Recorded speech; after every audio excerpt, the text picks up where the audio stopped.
You have this aesthetic you often use in your videos of illustrations and cartoons. Where did that come from? So if we're going back to little JJ and how he imagined his life sort of unfolding, from a very young age, I sort of thought that I was going to be a cartoonist in some form. Like that was going to be my great sort of destiny in life. I always liked drawing. I loved drawing cartoons when I was a kid, when I was a teenager. At one time, actually, I thought I was going to be, maybe a video game, concept artist or something like that, or a comic strip illustrator. Like I had all these kind of dreams and they all involved art, and I went to art lessons and did all this kind of thing. I don't know, at some point I started getting more interested in politics, certainly like after 9/11, I think, like many people of my generation, like that was a very sort of orienting moment for me, in which I sort of started to realize that like politics actually was the most important thing, and that we lived in times that were so serious that sort of frivolity was My cartoons must reflect the depressing nature of the world that's unveiling itself to me. Yeah, more or less, right? And so it's like already by that point, around sort of 2001, I was already sort of getting interested in political cartooning, specifically editorial cartooning. Post 9/11, I just kind of really doubled down on it. And for a while, I actually tried very hard to become a professional political cartoonist. And, I was published in some magazines and newspapers and things. I never really quite made the breakthrough that I wanted. I never got a full-time employment as an editorial cartoonist. I never was sort of able to do more than just the occasional freelance political cartoon assignment. But, I've always been really interested in cartooning, and I've always loved to draw. And I think that passion has never kind of gone away from me. And so I still, like my videos, I still occasionally include stuff that I've drawn, caricatures of politicians, which is still something I very much like to draw. But I guess the more relevant sort of aspect of this as part of my genesis is that when I would be drawing political cartoons, whether for my own blog or for other people's websites and stuff, I would often write sort of accompanying essays to go along with it. I would call them my essays. People responded much better to my political writing than my political illustration. And so it was sort of through my political writing that was initially intended to supplement my political illustration and then wound up sort of eclipsing my political illustration. That was sort of how I first started to get like quote unquote serious media offers. And when I sort of first started to like slowly transition from being online art person to being a more substantial, commentary person in the world of Canadian journalism. Like what form was that? Was that you were submitting to like old, broadsheets? Here, I'm using the props, so, mission accomplished? Or was this kind of like national outlets or blogs, or like what was that? I got different offers from different sorts of places. So like, I suppose one of my first places that I started working for was the Huffington Post Canada. And it was just through my sort of online profile that I sort of came to their attention. I'm very lucky. I've never really had to apply for many jobs in my life. Most of my opportunities have sort of been offered to me. And then through my writing on the Huffington Post Canada, I started to get picked up to do television commentary on CTV. When I was doing my own stuff, or when I was doing stuff for Huffington Post, I was, JJ McCullough, kind of anonymous writer or whatever. And then when I started doing television, then you start to become like, okay, now I'm starting to become JJ McCullough, noted political pundit. And what it means to sort of be a pundit in the Canadian media sphere sort of became my new sort of identity for, close to a decade. Yeah, and you have a video on pundits, and I remember that video because it felt like a quite personal, honest reflection on your own place in the world. At one time, and this is like, it's interesting to sort of reflect on it because it's very different than sort of like how I would have envisioned my life unfolding when I was a teenager or something, right? It's like at some point I started to sort of really become entranced with the idea of being a pundit and being Ben Shapiro wasn't really as famous as he is now, but it's like, being a Ben Shapiro type, for lack of a better word, like being a guy who's known for going on television, for sharing his political opinions, for, being on the radio and, publishing and writing, and just kind of like being a person who's sort of defined by their public profile, and their public profile as a political commentator, as an analyst of sort of current events and stuff. And that became an identity that, seemed really exciting to me. I mean, it is glamorous on some level that you get to be on TV and you get to sort of like shape the conversation in some way by being one of the more high profile people that's sort of articulating, your views. But I suppose what I realized in short time is that it is a very competitive industry. There's a lot of people now, and certainly in the internet era, who kind of aspire to that, who want to make a living just basically talking about things that interest them on television or elsewhere.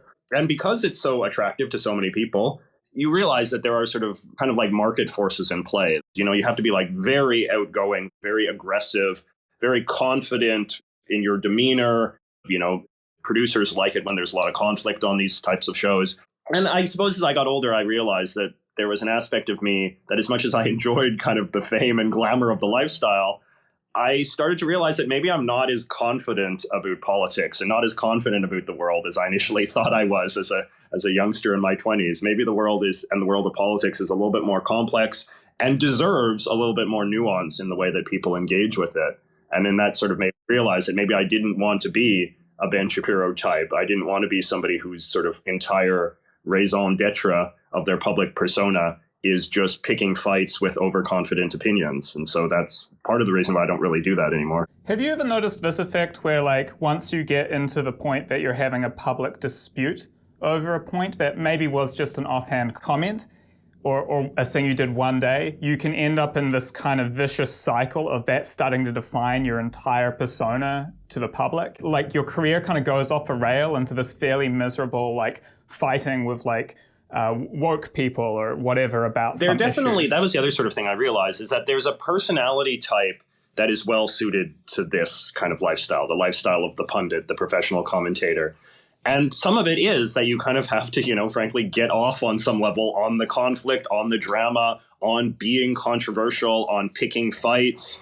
In Ben Shapiro, his own book, he talks about like, you have to be willing to like walk into the fire, go for the fight, never surrender an inch, and like all of these kinds of things, which like to me, like a kind of more emotionally sensitive person, like is just not attractive. Like I don't aspire to be hated. Like I don't enjoy that. Like I don't like the idea. Like, Ben Shapiro sells like mugs where it's like leftist tears and it's like, oh, yum, yum. I like drinking. Like it's just not me, right? And I think it's also like it's not super productive, right? Like you can maybe like aspire to radicalize people if you have that sort of mentality, but I don't think you're going to really ever persuade many people. I think more likely you'll just be popular with the people that are already inclined to agree with you than, that you'll change any minds genuinely, and that people like combative pundits, whether they're on the right or the left. We're picking on Ben Shapiro, but there's certainly like no shortage of people who fulfill this role, particularly like in the social media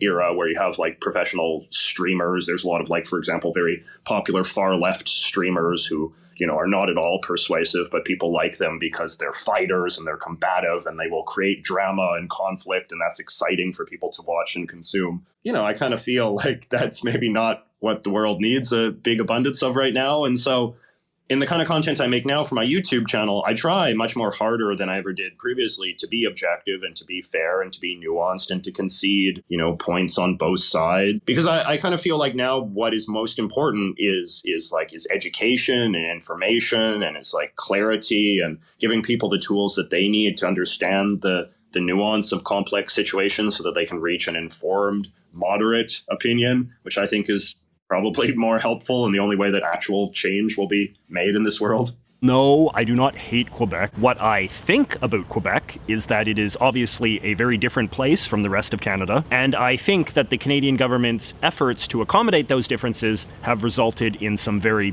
bad policy. When you started off in like university, were you strongly politically aligned, or because you said like you moved through was CTV? Is that like is that a Bell Media property or Rogers? Yeah, it was Bell Media. That's pretty moderate. And then you went to Sun, right? And then that's kind of like that's kind of a little bit harder to write. Yeah, that's right. Did you feel yourself kind of going down the slope and then pull out, or yeah, I think I did. Like I mean, I always kind of like, from a relatively young age, from the time I was a teenager, and certainly like sort of in the post 9/11 world, that was sort of part of my identity as a younger person, was like it was important that I be a conservative. When I was starting to work on CTV, I was sort of brought on as like a conservative pundit that they could have opposite a liberal or an NDP pundit, and there could sort of be conflict. Because, the networks want conflict, but they also want, and I think rightly so, the viewers to see multiple sides of an issue. And so that was kind of the function that I played on CTV. And then when I worked at Sun, which you're right, is the kind of like more conservative station, or at least was, it doesn't exist anymore. That was a network that was basically like all conservative commentary all the time. In fact, they even like quite explicitly basically got rid of their kind of hard news sort of side in favor of what they described as a model that was like talk radio on TV. And so as a result, I became a sort of conservative commentator that contributed to the general sort of atmosphere of conservative commentary that show delivered all day, every day. And then sort of through that, I kind of got more involved in kind of conservative world more broadly. And like I met more like conservative politicians and conservative activists, and went to like conservative conferences and things of that sort. And then that all has a sort of pressurizing effect as well, where you do sort of feel the social pressure to prove that you belong in these sorts of spaces, and that you agree with and like these sort of people that are giving you opportunities and so forth. That was probably when I was sort of like, at my most kind of conservative, or at least sort of outwardly presenting myself as the most conservative. But I suppose there was always a bit of self-doubt in the back of my mind about it. Like, did I really want to be this partisan and this ideological of a character? And as well, like this sort of makes you kind of think like, well, what does it mean to be conservative? Like you can be sort of temperamentally conservative, which is to sort of say be a sort of cautious person who's perhaps a little bit skeptical of radical change, certainly, as opposed to just being like a completely like very ideological conservative, which is somebody who has, just kind of like across the board, kind of very hard edged philosophical partisan opinions on issue one, dot, dot, dot, dot, dot, dot. And that, you can bring any issue towards you and you're immediately like have your instinctive conservative reactive position on that. And I think this has only increased in recent years, where conservatism as a sort of political philosophy has, I think, in some ways become much more unapologetically kind of reactionary and populist in a way that, is probably harder for me just dispositionally to relate to. So, I mean, it's been part of my ideological journey. I still identify, like, broadly speaking, as conservative in the sense that, like, I'm not part of a left-wing tradition, and I don't claim to offer anything that comes from a explicitly progressive leftist point of view. But at the same time, like, I am becoming, I think, more moderate in my age. But that's also just because I kind of feel like the moderate analysis is ultimately the more useful and honest and objective one. I think if there's anything that like conservatism has going for it, it's the evidence that total revolutions don't have a very good track record. The world was built on incrementalism and, cautious change. And so that kind of the conserve part of conservatism at its core is a wise approach to life. Yeah.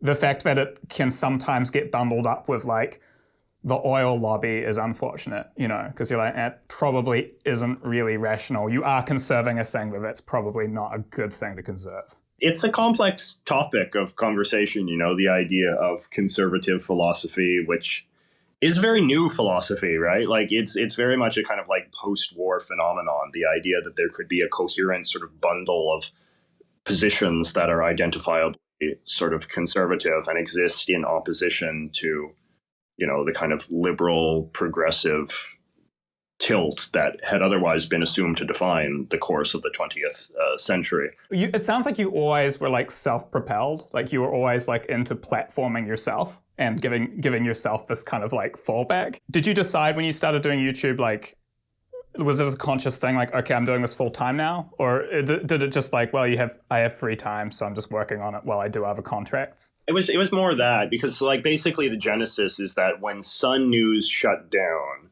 I suddenly, I had a lot of free time on my hand. I realized that I do like being on camera. Like, I feel like I'm kind of natural and comfortable being on camera, speaking extemporaneously and all the rest of it. So I was like, I'm of the generation where I definitely did not grow up with YouTube, and YouTube was like, something that was not a big sort of cultural touchstone for me. But by that point, and this was like in 2015, I was sort of like becoming aware that this was a bigger deal than I had previously thought. And so I was like, I wonder if I could be a YouTuber. It doesn't seem that daunting. So I just like bought a camera and I started setting it up and I started filming myself. But yes, I did have other things in the background as well that I was working on. I was still doing writing and even illustrating sometimes on a kind of freelance basis. And then around the same time, I also got a job writing for the Washington Post, where I've been working for, the last, 5 or 6 years, writing weekly columns, because I still do like writing a lot. And I like writing political columns and political commentary. Like,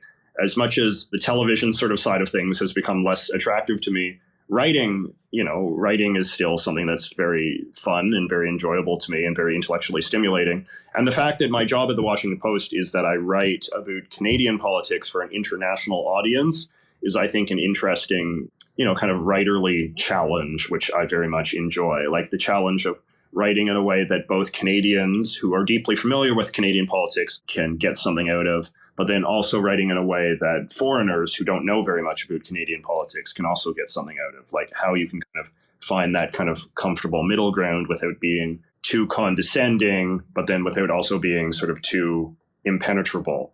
But yeah, I mean, over the years, like the balance has kind of shifted a bit. And like as my YouTube stuff has become more successful and more lucrative for me, the amount of like writing and sort of freelance stuff I do has declined quite a bit. And so now it's only YouTube and only the Washington Post. And those are like the two sort of. I have a friend and I was like, I'm going to talk to JJ this week. And I brought you up before to him. And he was like, oh, yes, I'm a YouTuber. And it was funny. It was the Washington Post. It was like this validating stamp that some people just need, like, that's been around for 150 years. That's what it needs. And you're like, I mean, I don't know what you need, man. Like 1 million people are watching his video on this thing. Like it's more eyeballs than this article in the Post. But it so much depends on like who I'm talking to at any given moment, right? Like if I'm talking to an older person, I will always lead with, I'm a columnist at the Washington Post. And they like immediately grasp the significance of that and are impressed by it. But if I'm talking to like, somebody who's under 30, then I tell them I'm a YouTuber. And then like, that's the thing that like really gets the stars in their eyes and like gets them to take me seriously. Like, do you think that your skill set was forged in this kind of old media world? Because I will say, like, your output and your kind of professionalism with your approach to your YouTube channel is something that separates you from me, at least. I don't have that discipline. So are you basically using techniques around kind of like writing to deadlines and stuff? My ability to just like churn out a video every single week that I think is of a pretty consistent quality and then always get it out by Saturday. I kind of feel like a lot of like my self-discipline at that, which sometimes, does impress other people, is a product of just coming from a background where in the journalism business, you just kind of have to be kind of like on call. You have to be able to churn out things at relatively short turnaround times and deal with consistent deadlines and all of that. And I've been writing 800 word columns for years and years and years. And like a script is like 2,000 words for one of my videos. So it's like that amount of writing is just not intimidating to me in a way that it is intimidating for other people. I don't want to be too sort of patronizing to people, but like these are skills that not everyone has developed, perhaps to the same extent that someone who comes from my background does. Like sort of how to form an opinion, how to express an opinion, right? Like how to make an argument. Like these are kinds of things that people learn, and people can learn them in a lot of different ways. But I've learned it in this particular way, coming from this background of opinion journalism that I do. Well, it's 100%. Like, I only realized, I think this year that 2,000 words was the number for the length of video that I want to make. And I just hadn't realized what was causing me so many problems was that I was writing more than 2,000 words, which made the edit just put it into this realm of like, really, really fucking hard and made my life miserable in a way. And it all starts with just the script is too long. How do you approach it when you're kind of, do you structure your script like intro, point, final, and then you kind of like, know how long it's going to be before you start? Or do you kind of more type away and then when you hit 2,000 go, I need to solve this problem now? It's much more sort of like the latter. Like, I guess I've been writing for so long and writing these kinds of things for so long that I kind of have a sort of sense of sort of like the natural flow of it. Like I can start writing and I can kind of like sort of know the journey that I'm going on. If you think of it like a hike, like you're on a hike and you've been hiking for so long and you're sort of like, okay, I'm probably about the halfway point now. And I should probably be sort of like, planning my descent at this point. And like, there's sort of a natural rhythm to it that kind of comes. But remember this and remember it well. The script is like 2,000 words. The other thing that too I've sort of realized, and I think this is something that you realize in journalism, is that you don't have to have as pretty of a conclusion as I think that sort of younger journalists or less experienced sort of people sometimes assume. Like that they're very much sort of in the mindset of like how you write when you're in high school, which is very much like, introduction, argument, evidence, conclusion, denouement, this kind of thing, right? And the other thing too is that, and this is actually one of like the best sort of pieces of journalistic advice I ever heard, which is that not everything you write has to express every thought you've ever had on that topic. And I think like that is something that I think a lot of YouTubers struggle with, right? Is that when they and I have friends that struggle with this problem all the time, is that if they want to make a video about a topic, suddenly it has to express every thought, every fact, every bit of information that has ever occurred to them on that topic or exists on that topic. And then they get very overwhelmed by it. And you're right. Like, and then the video becomes too bloated. Journalism teaches you that there'll always be another opportunity. You can always revisit this topic again. There's always another column, right? And you don't have to be quite so petrified about redundancy. And I think that sometimes YouTubers can get a little bit too sort of precious about their commentary and view these videos as like these perfect, exquisite objects that are going to sit on the shelf forever. When, really there's nothing that stops you from making another video about that topic some point to revisit it or make a different argument or explore the topic in some other way. So, I mean, I'd be interested to get your thoughts on this because I'm not sure if I'm making a mistake or not, but I've been serializing videos into this kind of more narrative story. So, before I would have tried to be like, actually, it's a good example. You were doing like Leaders of the World or something like that was a series you were doing. All of the leaders of nations that start with the letter A. Number 1, Afghanistan. So let us begin now with the B's. Country number 12, the Bahamas. Today we finish up the C's, mostly. More recently, I've realized it's more enjoyable to create a serialized format like dictators of the world, reformists of the world. So you can kind of stand alone watch the videos and they don't necessarily tie to each other, but the algorithm will kind of feed them to people one after the other, Yeah, I do. I am, and you learn by trial and error, right? I was at one point going to make this sort of series of videos where I was going to talk about every leader of the world. And you're right, like I was going to do it in this rigid sort of alphabetical sort of format. Like that kind of like very linear format, I don't think plays well on YouTube. And in the same way, it wouldn't play well in journalism. Like you could imagine like if you picked up the newspaper and there was like an opinion column that was sort of like, part 7 in a series. It's like that initially becomes intimidating and off-putting because you're like, oh, now I have to like go back and find all the other previous, 6 entries. And when I look at like my playlists and stuff that I make now on YouTube, it's not like part 1, part 2, part 3. It's like, is there some sort of like broad theme that unifies these videos together? And then when I make a video, I can sometimes refer to and sort of say like, as I talked about in this video, and like you should go and watch that to sort of fill in some of the gaps of what I'm discussing now. I think that's just kind of a much more natural way of communicating information. I think it always has been, but I think it's definitely even more well suited for, the internet age and the YouTube age where people do prefer to consume things a la carte as they strike their fancy rather than in a kind of rigidly sort of serialized way, which I think works better for like a format like, say, a podcast where, you get like a very sort of steady feed and you can sort of consume it in that way as opposed to something like YouTube where it is much more of a kind of like what you're into at that moment. And of course, the sort of the organic discoverability of it. It is kind of hilarious that we are literally talking about this, doing a second take of an episode that was exactly the mistake that we're talking about, right? So let's get started with the Globe and Mail. Okay. Globe and Mail is like, Globe and Mail is like Canada. I believe it's Canada's oldest sort of continuously operating national newspaper. Well, not that there's much competition for that. There's really only 2 national newspapers. Trying to like, in a linear fashion, process all the Canadian media. And it's like, we experienced it. It becomes redundant after a while. You're like, oh yeah, well, whatever, fuck that. Calgary's newspaper. Yes, pretty much the same story as this one's newspaper.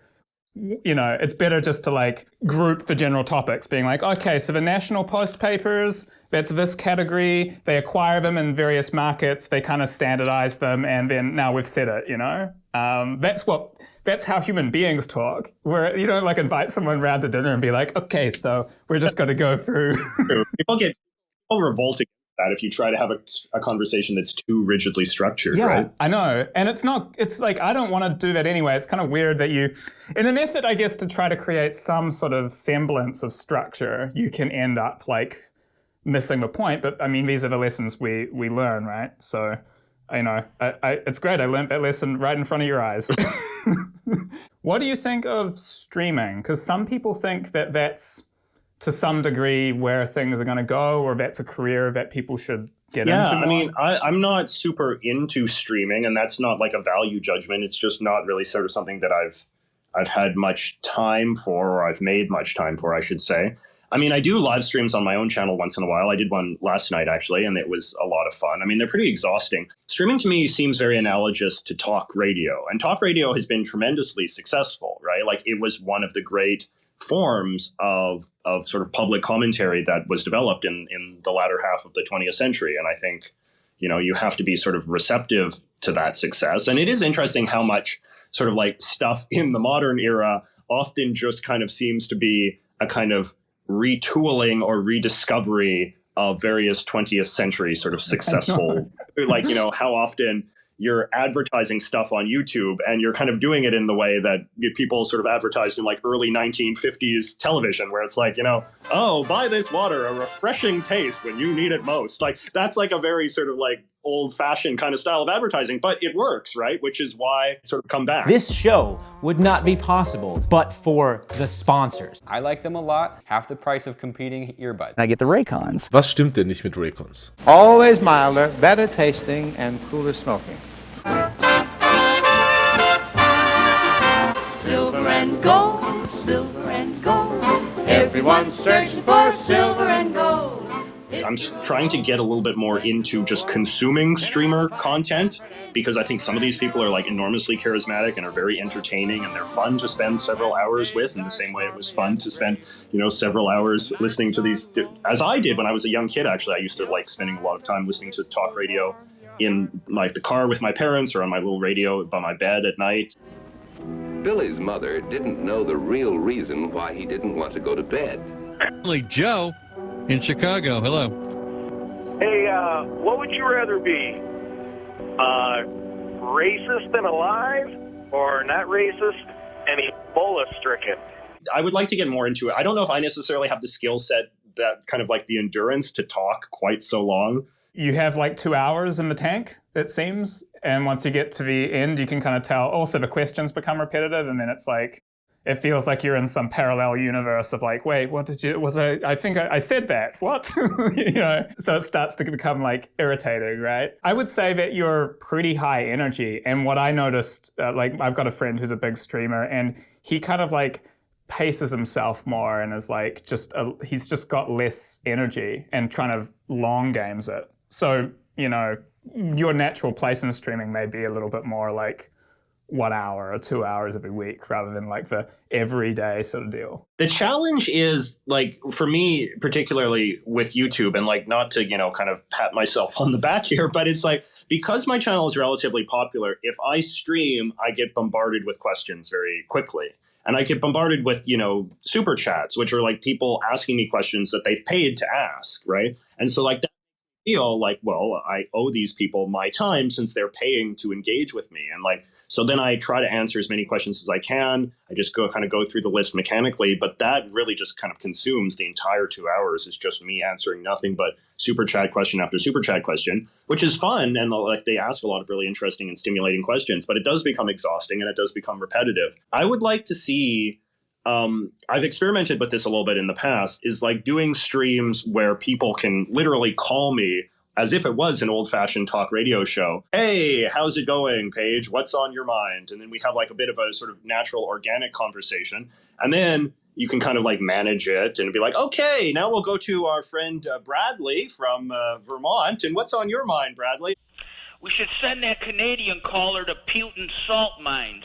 The Canadians used to be a good, strong people. Now they're nothing but weak socialists. You seem a little upset, Keith. I like that vibe a bit more. Like, I like sort of trying to sort of manage people and having like an organic conversation rather than just sort of like reading stilted text. But I mean, like the problem is, I mean, as far as I know, the technology is not really there yet in that there's like a good medium for having those kind of like random call-in type of things. I gotta say, I actually looked into this relatively recently for a friend who was doing exactly that, and the technology is there. I mean, you need a producer like to help you, otherwise I think it's quite overwhelming screening calls and also presenting. Like, it's kind of crazy, like you said, right? Like, we just kind of go round and round in circles when it comes to this stuff, and we come up with new names for it, right? Like, talk show hosts used to have, you know, this comfort to the audience and the familiarity, and now we call it like a parasocial relationship, but it's the same thing. The future in some ways belongs to those who learn basically just how to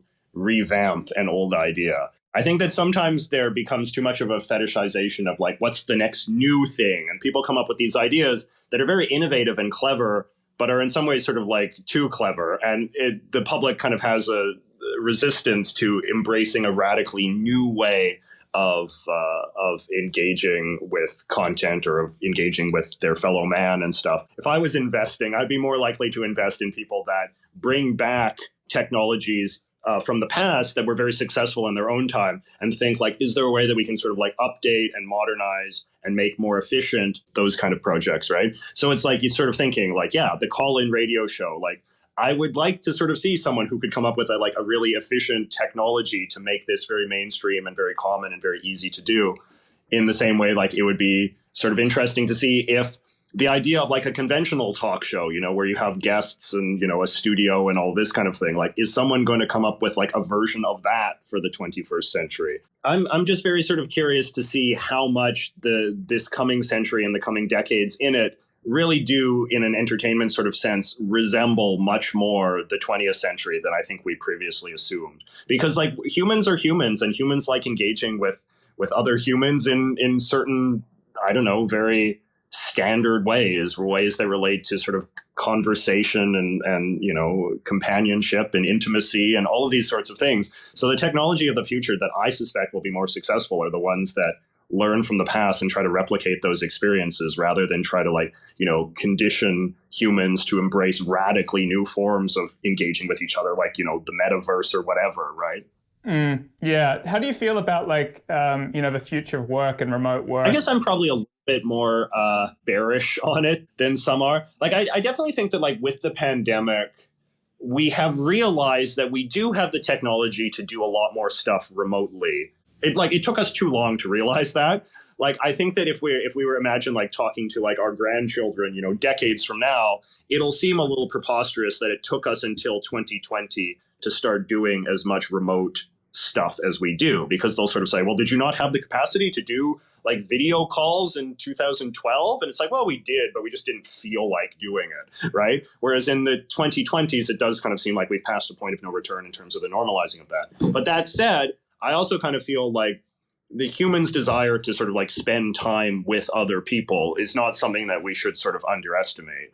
And as much as, you know, people hate in-person meetings, I think people hate Zoom meetings. I mean, it seems like equally as much if they're not productive, because then there's kind of like this sort of a novel form, I think, of claustrophobia, of being sort of like stuck in your own kind of space, having to engage with this screen, which is like very performative, and like having to look like you're engaged and not look like, you know, you're off doing your own thing, distracted with your phone or whatever, right? And I think as well, like when I think of my own like work schedule and like how much my own productivity often improves when I'm just in the company of other people. Like, even if I'm just quietly working on my laptop over here and have my friend quietly working on his laptop over there, and we're both editing videos and we're not talking much, there's a kind of organic productivity enforcement dynamic that sort of kicks in, because, you know, there's a kind of sense that we're holding each other accountable through our presence. And I think like that's part of why we go to work as physical places, even if we've never really been able to like explicitly articulate the value of that. The working from home format during the pandemic has sort of like maybe made us realize that like this other way, and this is like a very sort of like conservative argument to be making, right? It's like maybe the old way had some use to it that we didn't fully appreciate until we tried to tear it down and replace it with something else. I don't know about you, but when remote work kind of came in for people during the pandemic and people were like, oh, it's awesome, I get to stay at home, I was always like, man, I was always envious of the people who got to leave their bedroom and go to work each day. Like, if it was free, if office space was free, I would have an office and I would go to it like most days of the week, because it's actually, to me, it's a luxury. They were getting the free coffee and the beer fridge and all this nice stuff that I wasn't getting. I only had less than them. And it's been interesting watching them over the last 2 years slowly kind of being like, you know, I actually don't like being around my kids all the day. They, you know, like you start to see them realizing like what they're actually losing. Like humans are like creatures of routine, right? And I think like that's something that I have not liked about my current lifestyle, or the lifestyle I've been living for, you know, long before the pandemic. You know, like your days just, they kind of all blend together. They don't like, you know, I can roll out of bed and go straight to work on my computer and then go back to bed. And quite like a weird thing that I'm often like weirdly sentimental about is like when I was in grade school, right?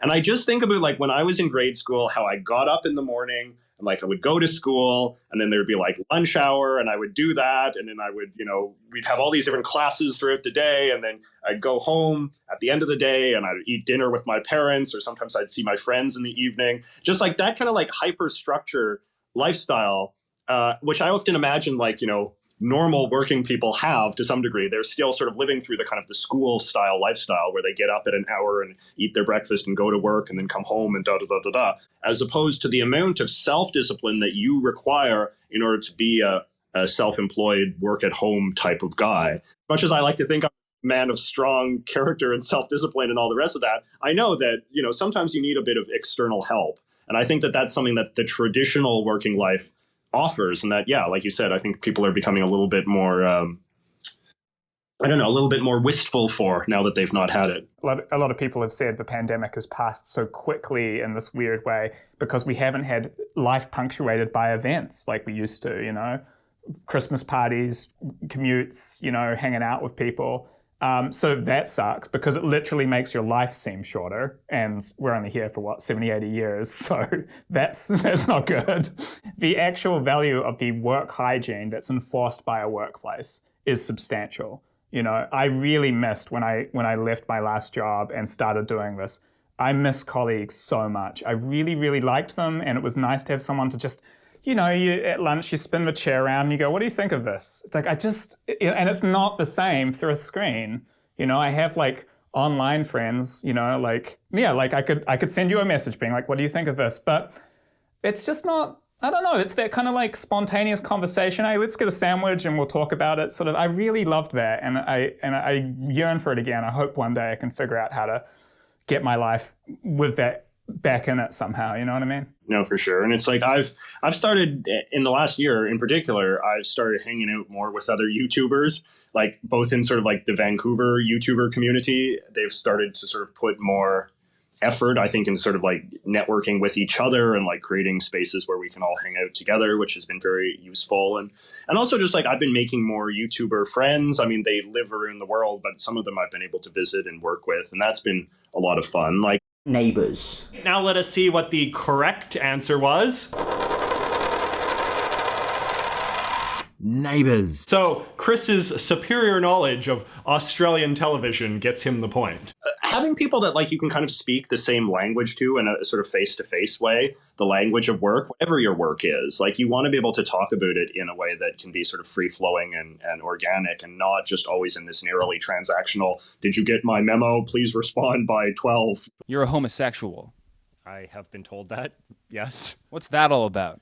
I don't know. It's just who I am, I suppose. You mentor each other, right? Because often you'll have different skill sets. Like you're further down the line in, say, like writing, but like maybe I have a skill set in finance, and it's like you can up each other's game through just this proximity of these relationships. And when you're alone, you're just, you know, it's just a lot harder. And I probably have pissed away 2 years of my life writing 4,000 word scripts. If I was talking to you more regularly, I would have knocked that off a lot earlier. Have you ever looked into like co-working spaces, or like is there like a YouTube creator space or something like that in Van that you can go to? The Vancouver creators are definitely starting to get more into that kind of thing and create like co-working spaces and stuff, which is good. And I've enjoyed being able to inhabit some of these spaces and get to know some of the local creators.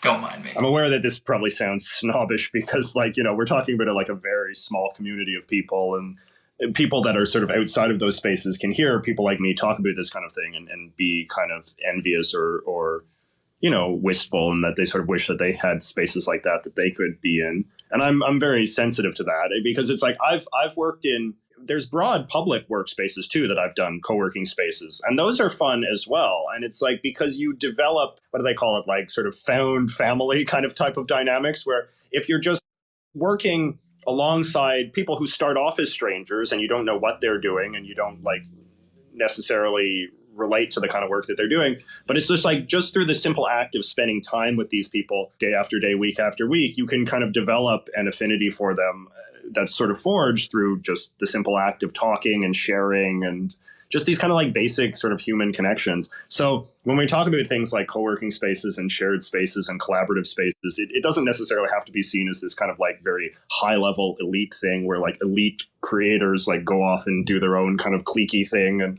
you know, talk about how great they are in their elitist lifestyle. It can be a thing that's very achievable, I think, for anybody that is willing to sort of make a bit of effort and maybe get a little bit outside of their comfort zone and try to get to know people and sort of create a community that's forged by a common desire to have one.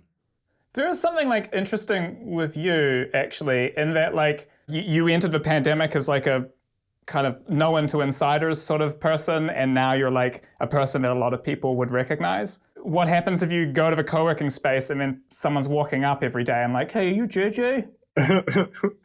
I mean, yeah, it is. I mean, that is actually something. I mean, again, this is like a real kind of like elitist thing to be sort of complaining about or even reflecting on. But it's like, yeah, I have become more, my channel has become more successful over the last 2 years, and I have become more popular. Not, again, like to toot my own horn, but it's like when I go out, most of the time these days, at least one person just randomly will recognize me and say like, oh, JJ, I love your videos. And it's very flattering. I like it. You know, I'm as vain as anybody else. It's nice to be validated in that sort of way. It's the kind of just the issue of what it means to be famous, what it means to be kind of recognizable as a sort of public person. And does that mean that you kind of have to be able to sort of like extract yourself a little bit more from the public in order to, you know, kind of have, I don't know, a bit of a sort of sanctuary? And as well, so like your ego doesn't get too big as well, right? So it's like one of the good things about working with other creators, other YouTubers, is that there's a lot of YouTubers that are much more successful than I am, and that I'm a little bit sort of humbled by their success. And it makes me realize that like I have a long way to go, and that maybe I'm not such a big deal. And then, like, it doesn't matter that like some guy recognizes me on the street. There's other YouTubers who like get recognized 4 or 5 or 6 or 7 times every day on the street, right? So it's like when you're a successful person in any realm of life and you find yourself inclined to hang out with other people that are also successful in that realm of life, it doesn't necessarily have to be a kind of snobbishness that's like, oh, I don't want to hang out with just ordinary people anymore because I'm too big of a deal. Sometimes hanging out with people that are successful can be an act of humility on your part, where it's like, I need to be sort of brought down a little bit. I need to still feel motivated that I need to achieve more and not just kind of get a big head viewing myself as someone that's already made it. So that's definitely like something that I personally find that I get a lot out of when it comes to sort of collaborating or working alongside other YouTubers or just hanging out with them and networking and being friends with other YouTubers. It gives me that kind of motivation that I might otherwise not have and gets me away from the inclination to just kind of like rest on my laurels. Also a benefit of like maintaining old friends, you know, not forgetting to kind of like keep in touch with the people that like really know who you are and do just find you annoying sometimes and all that stuff, right? That's very important as well. And like whenever I've, you know, because I've heard a lot of interviews with politicians and stuff over the years, and it's like people that become presidents or prime ministers or whatever, real big shots, they often talk about how important it is that they still keep in touch with some of their normal friends, like their common people friends, because like, yeah, those people are in some respect, like they're never fully impressed by